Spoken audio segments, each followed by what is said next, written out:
Fuego, el arma más vieja y temida conocida por el hombre. Quema, arde, incinera. Napalm, lanzallamas, bombas de fuego. El fuego destruye ciudades, derrite máquinas y quema hombres. En el campo de batalla, las armas incendiarias causan una carnicería ardiente total. Mata, mutila, se esparce, causando un daño impersonal que está lleno de horror. Prepárense para sentir el calor mientras recorremos generaciones de tecnología para descubrir cómo el fuego griego, las bombas incendiarias y los lanzallamas se hicieron tan temidos en el campo de batalla. Es hora de ponerse balísticos.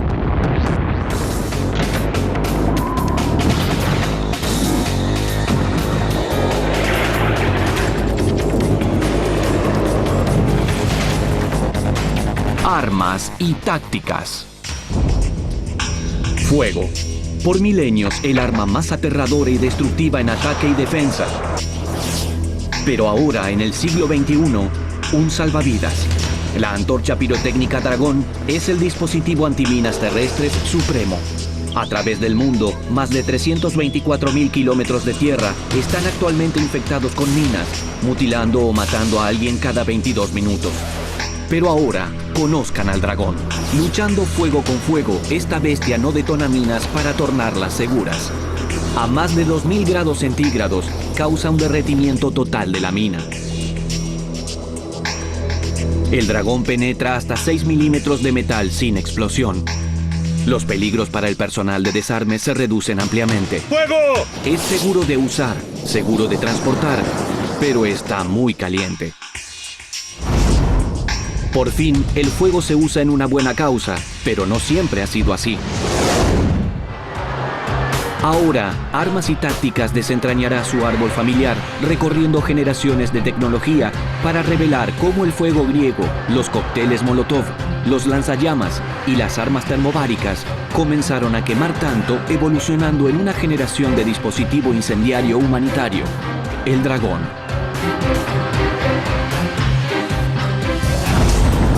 Desde el amanecer del tiempo, el fuego infundió miedo en los corazones de los hombres. Está grabado en nuestro ADN. En la naturaleza es un curso totalmente devastador. En paz, el castigo supremo, morir en agudísimo dolor tostado en la hoguera. En guerra, el arma más aterradora del planeta.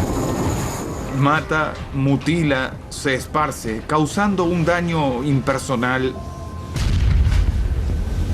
que está lleno de horror. El hombre primitivo prehistórico entendió el horror del fuego y usó simples antorchas ardientes para ahuyentar a los animales salvajes y los ataques. Cuando el hombre se civilizó más, continuó usando el fuego para lograr un golpe psicológico. Avance 1 millón de años y los romanos comenzaron usando el fuego para crear terror y caos entre sus enemigos. Necesitaban encontrar un modo de enviar el fuego al enemigo. Una solución, el cerdo ardiente. Si estás siendo atacado por una gran columna de tropas o caballería, ¿cómo la rompes? Puedes tomar un cerdo y lo cubres en alquitrán, brea o aceite. Y lo prendes. Y básicamente lo apuntas a la formación enemiga. El efecto de los cerdos chillando, gritando y en llamas causará tal caos que tal vez te dé la apertura que necesitas para llevar a cabo tu propio ataque y derrotarlos en el campo.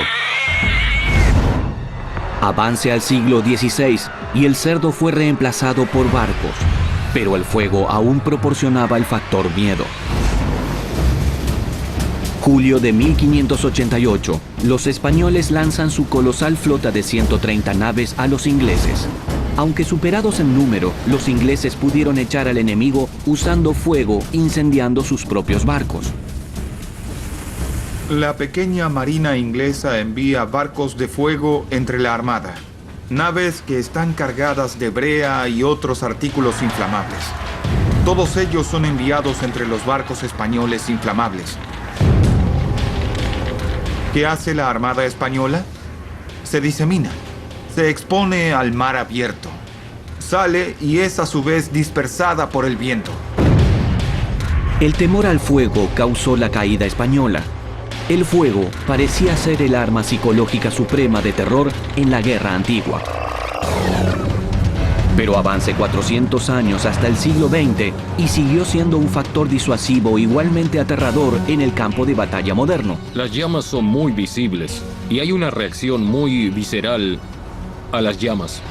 Durante la Segunda Guerra Mundial era muy frecuente en la experiencia alemana y americana simplemente mostrar un lanzallamas en una zona que te preparabas para atacar, y eso frecuentemente haría que el defensor se rindiera o se retirara. Los horrorosos efectos físicos y psicológicos del fuego lo convirtieron en la defensa suprema, un factor disuasivo impresionante desviando la invasión enemiga más fuerte. Retroceda 1300 años y el hombre ya había descubierto modos de crear una defensa ardiente e impenetrable, la descarga suprema del pasado, el fuego griego. En el 670 de la era cristiana, un arquitecto bizantino, Calínicus, experimentó con químicos para crear un proyectil incendiario, el fuego griego.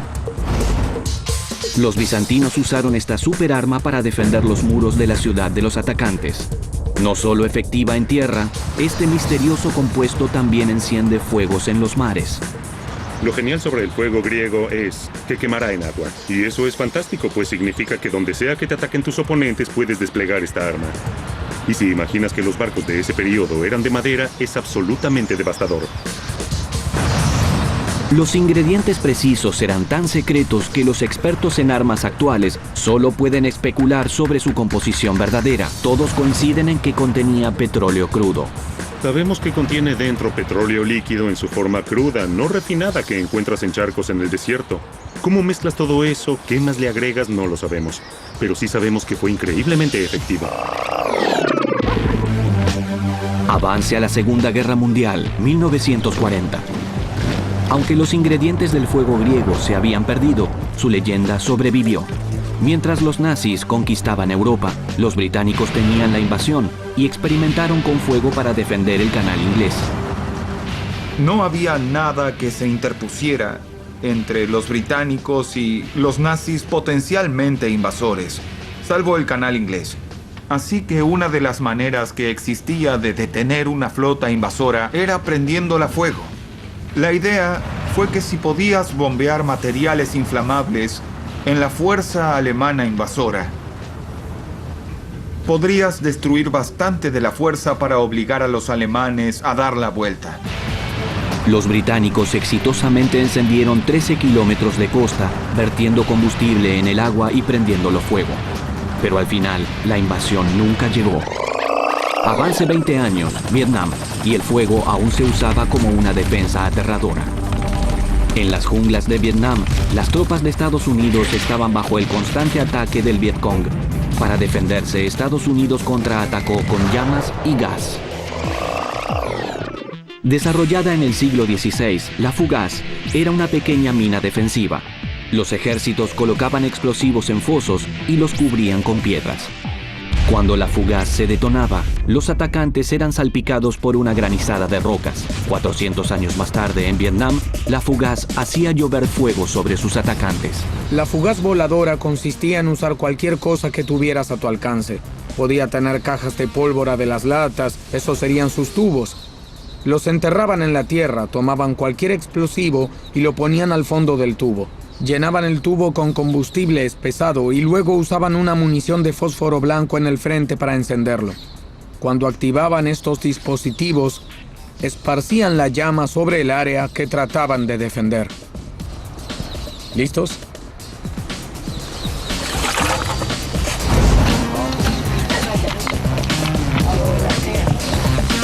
¡Fuego en el hoyo!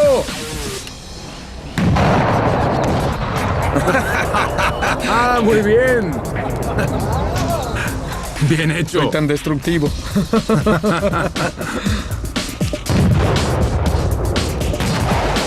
Durante años, el fuego ha sido un factor disuasivo aterrador para la defensa. Úsalo para atacar y tienes una de las armas más odiadas del mundo. Armas que podían quemar en la jungla, quemarte la carne y quemar el metal.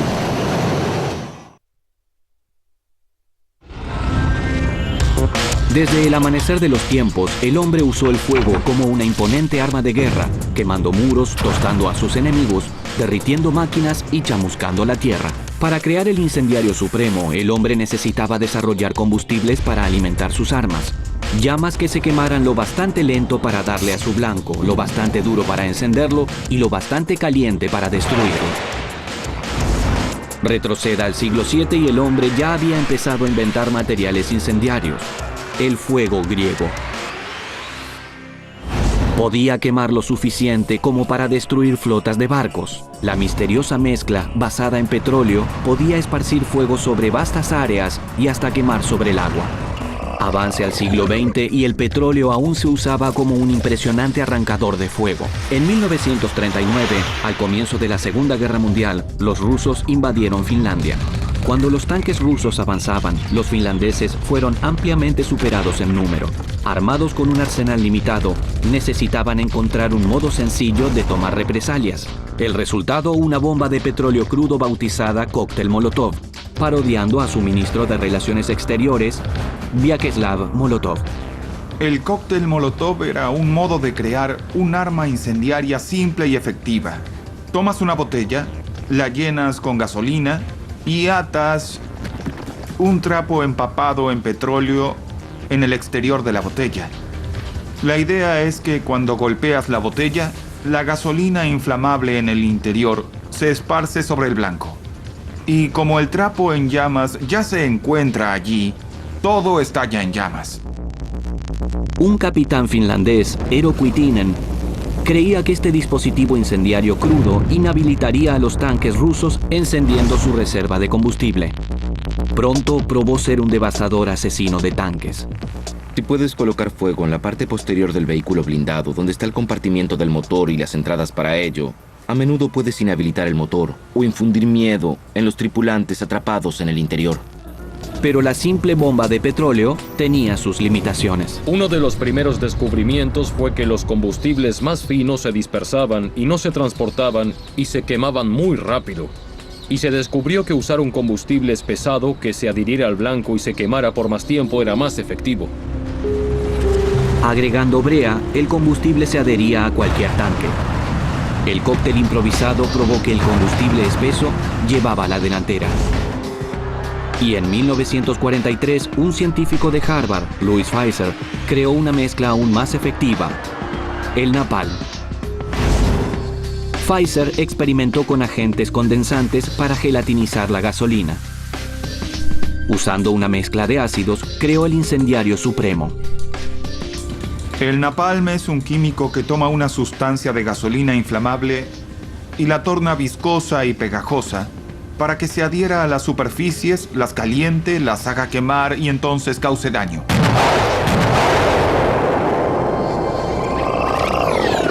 Esto es gasolina y este es un químico espesante que utilizamos. Como pueden ver, se gelatiniza muy rápido.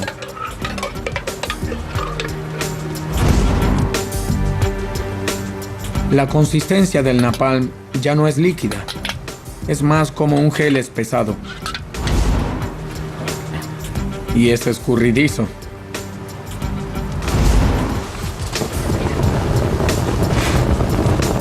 Como pueden ver, se quema muy vigorosamente. Sus efectos fueron devastadores. Mientras el agua hierve a 100 grados centígrados, el napalm podía generar hasta 10.840 grados. Avance 20 años. Vietnam. El Vietcong sintió el calor cuando los bombarderos de Estados Unidos lanzaron 400.000 toneladas de napalm sobre el territorio enemigo. En Vietnam, uno de los motivos para usar napalm es que a menudo inyectábamos fuerzas terrestres en áreas básicamente controladas por el enemigo. Y en un esfuerzo por despejar la jungla, alrededor de la zona de aterrizaje, lanzábamos en la zona napalm y quemábamos el área.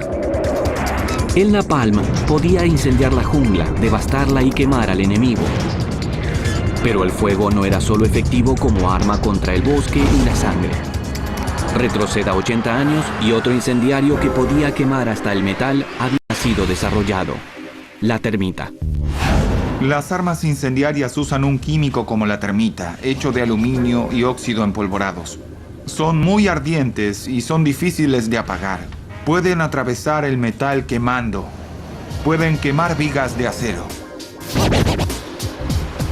Compré 2 bolsas de termita de 1 kilo cada una y tomaré un poco de esto. Esto es una mezcla que se enciende relativamente fácil de magnesio y óxido de bario y se quema a una temperatura sumamente alta. Muy bien.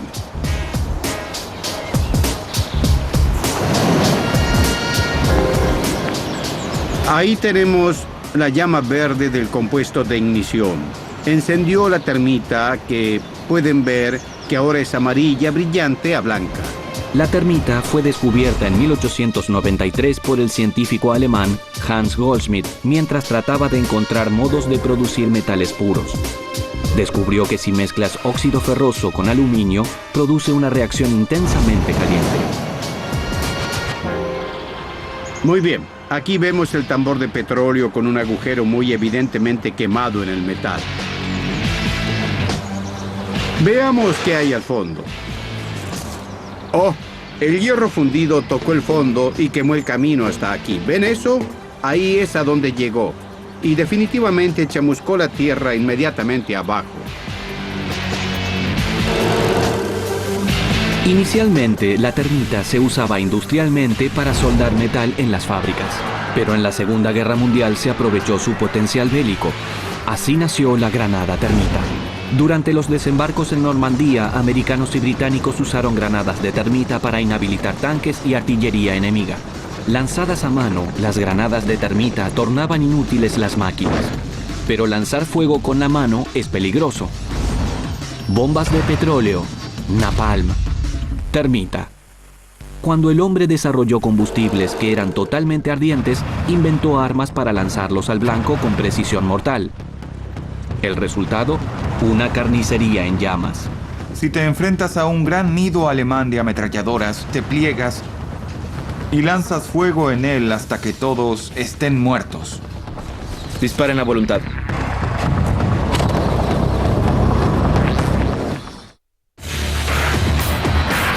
Fuego, el arma más destructiva del planeta.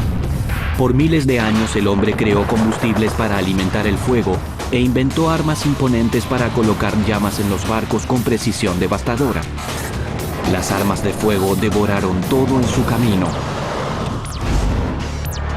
Apenas el hombre inventó los arcos y las flechas, descubrió que podía enviar fuego al blanco. Hay 2 modos principales en que puedes hacer una flecha de fuego. Si estás en bases ad hoc, simplemente tomas un trozo de trapo y lo envuelves en el extremo de la punta de tu flecha. Una de punta normal en este caso. La mojas en algo incendiario, una mezcla de brea y luego estás listo para lanzarlo. Si estás preparado y crees que estarás en una situación de ataque, entonces podrías haber preparado flechas como esta. Esta es una jaula en la que le puedes poner algo como carbón. La idea del carbón es que una vez que está encendido, mientras vuela por el aire, se encandece, brilla más fuerte. Entonces cuando le da algo, con suerte un poco de paja, es cuando está más brillante, así que prenderá fuego lo que toque. Las flechas llameantes podían encender un blanco con precisión mortal desde 46 metros, destruyendo y aturdiendo una fuerza enemiga. Si estabas en un pueblo fortificado o en un castillo donde estas caían a tu alrededor, si provocaban fuegos debías ocuparte de esa situación muy rápido. Los defensores dentro del castillo o el pueblo ocuparán su tiempo combatiendo estos incendios, tratando de extinguirlos. Obviamente tienes menos gente en los muros tratando de responder los tiros al atacante, así que es un dispositivo que causa pánico. Una sola flecha podía provocar fuego a pequeña escala. Pero ¿qué pasaría si pudieras lanzar un río de fuego para sumir tu blanco en llamas? Retroceda al siglo VII y los bizantinos habían inventado un medio de regar un torrente de fuego mortal sobre el enemigo: el sifón. Los sifones que usaban para lanzar el fuego griego eran muy parecidos a un inflador de bicicleta. Una jeringa muy básica. Tiras algo hacia atrás, crea un vacío y atrae el líquido hacia la cámara. Luego, cuando la palanca es empujada hacia adelante, es eyectado por una boquilla. Y luego, mientras sale, puedes encenderlo. Así es como lanzaban fuego o inyectaban fuego hacia una nave enemiga. Por esta razón le causó gran temor al enemigo, porque parecía un dragón lanzando su aliento. El sifón bizantino podía rociar llamas sobre el agua, pero cuando el secreto del fuego griego desapareció, también lo hizo el sifón. Avance al siglo XX y un nuevo monstruo que respiraba fuego causaba una carnicería en el campo de batalla. El sifón bomba de mano había sido reemplazado por el lanzallamas. En 1901, un científico alemán, Richard Fiedler, inventó el lanzallamas moderno. 14 años después, en la Primera Guerra Mundial, se usó con furia. La historia del lanzallamas comienza como un arma antipersonal muy buena para despejar trincheras. Si echas material llameante en una trinchera, ¿qué hará el enemigo? Va a salir de la trinchera y lo va a hacer de manera inmediata y le dispararás. Los lanzallamas fueron ideales para vaciar las trincheras enemigas. Tanto las potencias aliadas como del eje comenzaron a desarrollar sus propios lanzallamas portátiles usando el mismo diseño básico. Constaba de 2 contenedores, uno contenía combustible y el otro gas comprimido como propulsor. Tenía un disparador de manguera en la lata de combustible con 2 gatillos, uno para disparar y el otro para encender el combustible. El arma de llamas tiene 3 partes primarias. Tienes la válvula posterior. Esta libera el napalm o el combustible diésel o el combustible vaporoso por la vara en la caja delantera del gatillo y el escudo de llamas. Cuando aprietas el gatillo, una espiga es empujada por el cartucho de ignición, encendiendo el incendiario. Cuando jalas el gatillo para permitir que el combustible salga por el extremo de la boquilla donde está la llama, recibes un enorme y ruidoso "hush". Quema por aproximadamente 10 segundos. Contrariamente a lo que ves en el cine, no disparan por horas ni por minutos, lo hacen por segundos. En la Primera Guerra Mundial, los lanzallamas probaron que el fuego podía destruir efectivamente a cualquiera en una posición atrincherada. Avance a la Segunda Guerra Mundial en el Pacífico. Este concepto probó ser efectivo. Mientras los americanos conducían su campaña de isla en isla contra los japoneses, quedaron confundidos por los búnkers y nidos de ametralladoras fuertemente protegidos que hallaron. Sin acceso a la artillería pesada, el ejército necesitaba un modo de destruir al enemigo. La respuesta, los lanzallamas. Básicamente usas un lanzallamas contra alguien que está en posición atrincherada donde puede dispararte y tú no puedes hacerlo. Y básicamente echarás esta gasolina ardiente por el pequeño agujero en su nido de ametralladoras para quemarlo. Cada nido de ametralladoras tenía lo que llamábamos aperturas, o por lo menos una ranura en ese nido para que pudieran disparar desde ahí, y por ahí tratabas de lanzar tu llama. La llama entraba por ahí y era muy efectiva. 23 de febrero de 1945, Iwo Jima. El lanzador de llamas Woody Williams recibió la Medalla de Honor del Congreso luego de eliminar 7 nidos de ametralladoras de las fuerzas japonesas. Recuerdo que gateaba sobre mi vientre y recuerdo rodear el extremo de ese nido de ametralladoras que me atacaba. Había 5 o 6 de ellos. Y entonces abrí las llamas y los atrapé.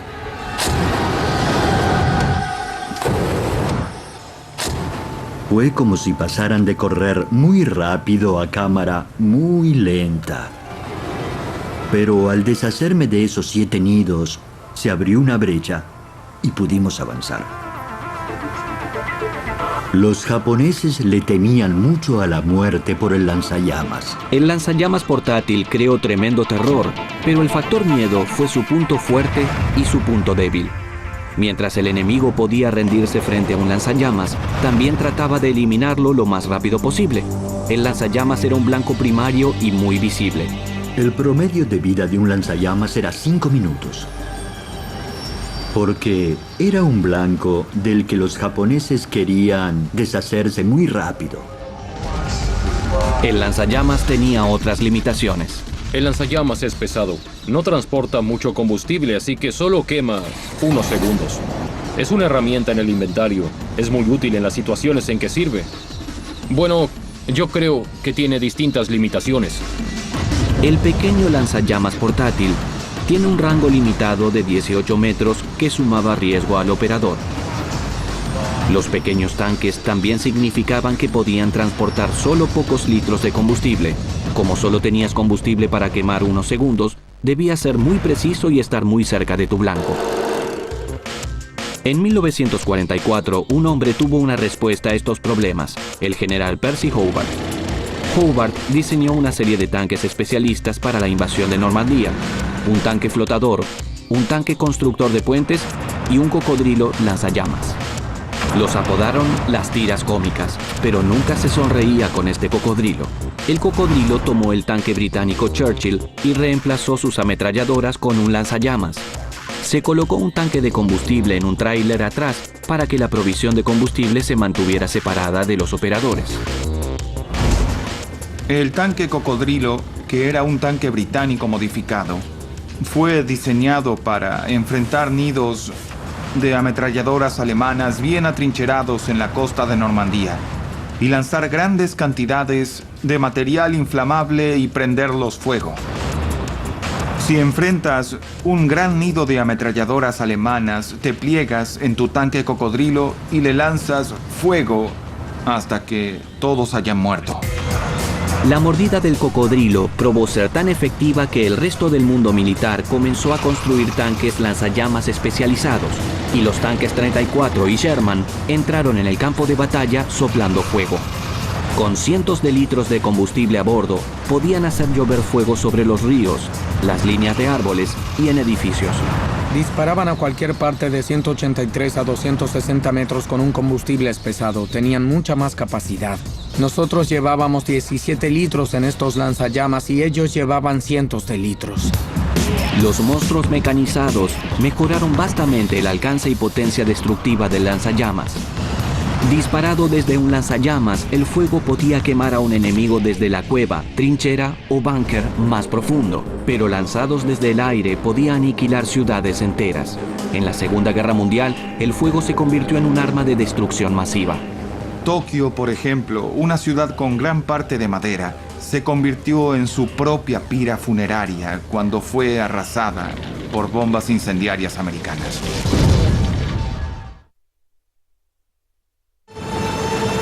El fuego, la fuerza más devastadora de la naturaleza, en las manos de los hombres es una imponente arma de destrucción masiva. Una sola bala puede matar a un hombre. Un misil puede destruir una máquina. El fuego puede borrar una ciudad entera. En la Edad Media, las máquinas de sitio podían lanzar proyectiles de fuego sobre los muros más altos de la ciudad, creando una carnicería. En el siglo XII, tanto los cruzados como los sarracenos ganaron y perdieron repetidamente la ciudad de Jerusalén, lanzando a ambos grandes bolas de fuego contra sus murallas. Avance 800 años y las máquinas de sitio habían sido reemplazadas por bombarderos voladores. Cargados con bombas incendiarias, los aviones ahora podían lanzar fuego a una escala sin precedentes. El fuego puede destruirlos, así que usando las bombas incendiarias, podrías eliminar y borrar grandes áreas con muy poco esfuerzo. Durante la Segunda Guerra Mundial, las potencias aliadas y del eje descubrieron que el fuego era el modo más simple y efectivo de vencer al enemigo. Al comienzo de la guerra, la Fuerza Aérea de los Estados Unidos intentó usar ataques de bombarderos precisos para destruir blancos militares e industriales específicos. Lanzando artillería altamente explosiva sobre el enemigo, esperaban dejarlo impotente, pero la estrategia tenía problemas. Los americanos tenían el visor de bombardeo Norden y podías dispararle al fondo de un barril de conservas a 670 metros. El problema es que probaron eso en Arizona y está muy despejado. En Europa, la mayoría del tiempo no tienes buen clima para usar el visor de bombardeo Norden. Volar a 6.000 metros de altura en condiciones climáticas pobres hacía difícil lanzar bombas en el blanco. Para lograr blancos precisos, los ataques debían realizarse a plena luz del día, y eso resultó casi suicida. El problema es que costó muchos bombarderos, muchas misiones, y muchos soldados de la Fuerza Aérea muertos para tratar de realizarlas. Así que fue un proceso difícil realmente. La alternativa era el bombardeo nocturno y bombardear la zona. Era menos preciso. Apuntaba a centros urbanos. Si atacaban blancos industriales, mejor. Y fue diseñado para aterrorizar a la ciudadanía. El bombardeo nocturno era más seguro, pero tornaba inútiles los sistemas de fijación de blancos. Los alemanes idearon una solución. Empezaron a desarrollar pequeñas bombas de dispersión que quemarían vigorosamente, causando destrucción masiva sin necesidad de un blanco preciso. Esta es una bomba de magnesio alemana de 1 kilogramo de una bomba incendiaria. Habría cerca de 260 de ellas atadas juntas. Se dispersarían en el aire y caerían sobre una amplia área. Estarían llenas de magnesio que habría encendido la termita, que luego se quemaría a una temperatura intensa. Durante el otoño de 1940, Alemania lanzó una campaña de bombardeo de fuego sostenido sobre Londres. Más de 1 millón de bombas incendiarias fueron lanzadas en los primeros 2 meses, destruyendo casi 1 millón de edificios. Las milicias de Estados Unidos y Gran Bretaña tomaron represalias y comenzaron a combatir fuego con fuego. Esta bomba se lanzó sobre Calais en 1940. Los británicos la recuperaron y la enviaron a Estados Unidos para que el ejército pudiera estudiarla. Ellos inventaron su propia bomba de dispersión de magnesio. Tenía esta forma para atar cientos de ellas juntas y lanzarlas sobre un blanco. Y también tendría un ensamble de aletas para no darse vuelta en el aire y también para caer con mayor precisión. Al impacto, un fusible cargado con un resorte prendía fuego el magnesio, que a su vez encendía la mezcla de termita, creando un fuego que chamuscaba y derretía. Los aliados comenzaron a experimentar con otros materiales incendiarios para destruir hombre y máquina. Resultado: fósforo blanco. El fósforo blanco es un químico muy simple. Es el viejo fósforo, pero una vez que empieza a quemarse, entonces no va a parar. Fue usado inicialmente para crear un humo blanco grueso en el campo de batalla. Pero si por casualidad un fragmento de ese fósforo blanco toca algo, un trozo de madera, un trozo de hierba o un fragmento de ser humano, sigue quemando y no se detiene. Si un fragmento de ese fósforo blanco está quemando la carne de tu compañero, el único modo de salvarlo es tomar tu bayoneta y escarbar ese trozo de fósforo fuera de su cuerpo. Y debes hacerlo de inmediato antes de que lo mate.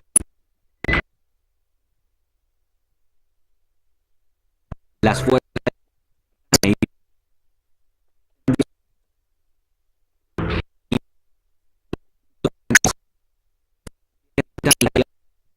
Dresden. Primero lanzando bombas comunes para volar los techos. Luego hicieron llover 900 kilos de bombas incendiarias sobre la ciudad. En horas, la ciudad quedó sumida en una feroz tormenta de fuego. Una tormenta de fuego es un fuego que se sale completamente de control, que se alimenta de sí mismo, creando una corriente ascendente tan increíble en el centro del fuego, que hace que el fuego se esparza más y más por la ciudad. Se crea una tormenta de fuego cuando el calor del fuego original cala en el aire que lo rodea.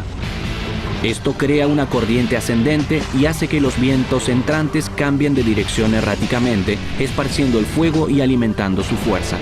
Cuando las temperaturas alcanzaron los 1500 grados, más del 50% de Dresden había sido destruida con alrededor de 40.000 víctimas. El fuego reveló su impresionante capacidad destructiva. Pero avance unas semanas y las llamas alcanzaron nuevas alturas cuando el fuego atacó la capital de Japón. Ciudades enteras son consumidas no solo por las bombas incendiarias mismas, sino por sus propios materiales de construcción. Tokio, por ejemplo, una ciudad en gran parte de madera, se convirtió en su propia pira funeraria cuando fue prendida a fuego por las bombas incendiarias americanas. En julio de 1944, el brigadier Curtis LeMay fue puesto al frente del Comando Bombardero 21 y se le dio el trabajo de ganar la Guerra del Pacífico a toda costa. Ganándose el apodo de Fuera Bombas LeMay, creía que el bombardeo de fuego tipo alfombra era la respuesta. Las órdenes de LeMay hicieron posible la victoria en Japón a toda costa. Y él lo logró. Comenzando en marzo de 1945, LeMay hizo llover un torrente de fuego sobre Tokio y otras ciudades japonesas. 6.960 misiones de B-29 volaron sobre Japón lanzando una carga total de bombas de 41.592 toneladas. Tokio sufrió la peor parte. En un ataque, más de 150.000 civiles japoneses resultaron muertos o heridos y 41 kilómetros cuadrados de la ciudad fueron destruidos. Los bombarderos volaban bajo por una línea y lanzaban sus incendiarios por esa línea trazando una línea de fuego, y el viento era muy fuerte esa noche. Entonces había un efecto de barrido en el área y murió más gente en ese ataque que en los bombardeos atómicos de Hiroshima y Nagasaki. Mientras los bombardeos incendiarios crearon infiernos en el mundo, tanto las potencias aliadas como del eje experimentaron modos de provocar carnicerías ardientes masivas. Los japoneses fabricaron bombas de globo esperando que las corrientes de viento las soplaran por el Pacífico y prendieran fuego los Estados Unidos. Los científicos japoneses tuvieron la idea de colocar un conjunto de globos llenos de helio con pequeñas bombas adentro y hacerlos flotar por el Pacífico para hacer volar porciones de Estados Unidos. Algunos de ellos llegaron hasta California y algunos otros hasta llegaron a Nevada. Las bombas de globo tenían 9 metros de diámetro, llenadas con 532 metros cúbicos de hidrógeno. Cada globo llevaba suspendido debajo 13 kilos de material incendiario. 300 de los 9.000 globos japoneses aterrizaron en Estados Unidos. El gobierno americano temía tanto que las bombas afectaran la moral que lo mantuvieron en secreto y los japoneses detuvieron la campaña creyendo que la misión había fracasado. Mientras los japoneses experimentaron con globos de fuego para crear destrucción masiva, Estados Unidos desarrollaba su propia arma secreta, la bomba murciélago. Louis Pfizer, el inventor del napalm, comenzó a trabajar en la posibilidad de un murciélago transportando un incendiario. Pfizer inventó otra idea, en la cual cargaba a los murciélagos con dispositivos incendiarios y los soltaba sobre Japón y ellos volaban y se alojaban en hogares japoneses e incendiaban Japón. Desgraciadamente, los murciélagos no jugaron el juego. $2 millones después, el proyecto fracasó. El gran problema con el murciélago llameante es que un murciélago con un dispositivo incendiario puede ir a cualquier parte. Y hubo muchos accidentes durante el desarrollo con murciélagos en llamas que quemaban establos en todo el campo en California. La investigación con los murciélagos fue abandonada cuando se descubrió que una bomba nuclear podría lograr el concepto de la ciudad japonesa en llamas mucho mejor que los murciélagos.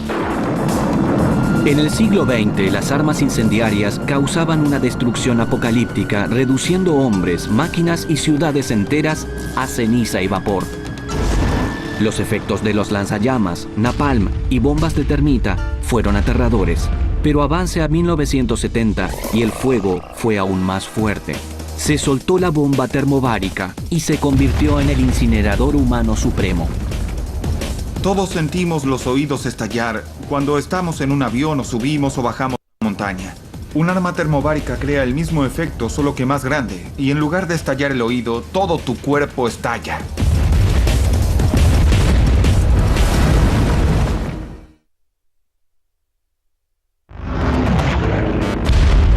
En los últimos 100 años, el fuego se convirtió en el arma de terror suprema, quemando y ardiendo en los campos de batalla modernos. Redujo a hombres, máquinas y metrópolis a ceniza y vapor. Y si las llamas no te quemaban hasta la muerte, el fuego tenía otro efecto igualmente mortal, la asfixia. Las armas de llamas no solo queman las cosas, sino que absorben oxígeno. Así que si colocas una llama en un búnker o un túnel, no puede sobrevivir allí mucho tiempo, pues absorberá todo el oxígeno. En la Segunda Guerra Mundial, en Vietnam, los lanzallamas absorbieron el aire de cuevas, trincheras y nidos de ametralladoras. Avance a la década de 1970 y una nueva generación de bomba incendiaria había recibido la antorcha, la bomba termobárica. Los soviéticos introdujeron las armas termobáricas como respuesta a condiciones de combates específicas donde enfrentaron fuerzas atrincheradas inaccesibles. En 1979, los soviéticos entraron a Afganistán y necesitaban un dispositivo para sacar a los mujahidín de sus escondites. La solución: el arma termobárica. El dispositivo incendiario más reciente es la bomba termobárica. Cuando su explosivo se detona, produce una enorme cantidad de calor y una gran onda de presión. Literalmente puede destruir cosas y absorber todo el oxígeno y también quemar cosas.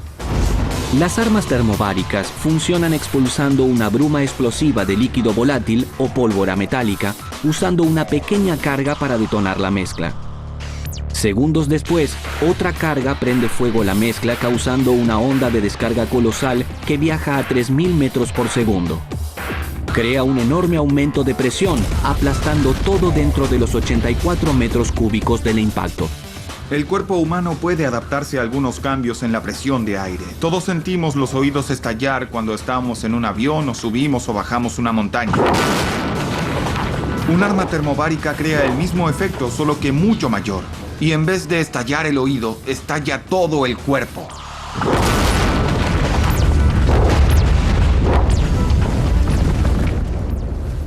Descompongamos el nombre. Termo, calor, bárica, sobrepresión. Es básicamente un modo de distribuir uniformemente el estallido en un área confinada como un búnker o un túnel subterráneo. Cada vez que tratas de ir contra un espacio cerrado, la termobárica puede ser tu arma de elección. He conocido soldados muy duros que entraron a la batalla sabiendo que era posible que el enemigo fuera a usar este sistema contra ellos, y eso los mantenía despiertos. Es realmente horrible morir por una onda de choque que no puedes ver, que viene y te llega desde el mismo aire que respiras. En Afganistán hoy, el ejército de los Estados Unidos pone en el campo bombas termobáricas de 907 kilos, eliminando a los talibanes de las cuevas de Tora Bora.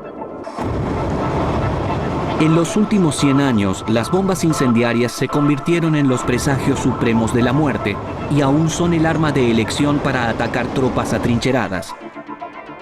Crean terrible devastación y se convirtieron en el arma más controvertida del campo de batalla moderno. Si bombardearas una ciudad o un área, ¿por qué vas a quemar todas estas zonas residenciales si el blanco que estás buscando está en la fábrica?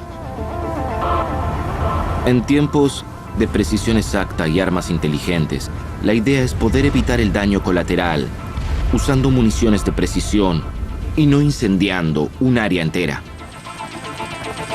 En 1980, la presión internacional dio como resultado la Convención de Ginebra, que restringió el uso de armas incendiarias. El fuego significaba terror, muerte y destrucción. Ahora, en el siglo XXI, la antorcha pirotécnica Dragón convirtió el fuego en un amigo en el campo de batalla. Combatiendo fuego con fuego, incinera totalmente las minas terrestres. Esta bestia respira fuego a más de 2000 grados centígrados y puede atravesar quemando 7 milímetros de metal. El calor intenso derrite las minas sin ráfaga explosiva. Para el personal antiminas terrestres es totalmente seguro. Con más de 324.000 kilómetros cuadrados del mundo contaminados con minas, el Dragón está listo para ser el salvavidas más caliente del planeta. Juntas, las ramas de su árbol familiar reflejan su génesis única. El hombre prehistórico inspiró el uso de fuego griego en defensa. Desde flechas de fuego, pasando por tanques colocando bombas de petróleo hasta el napalm, el hombre se esforzó por desarrollar el incendiario supremo. Desde las bombas de termita de la Segunda Guerra Mundial hasta las armas termobáricas, el fuego se convirtió en el arma suprema de destrucción masiva. Luego de tanta muerte, el fuego ahora se tornó amigable en la forma del dragón. En cuestión de armas, es la copa del árbol.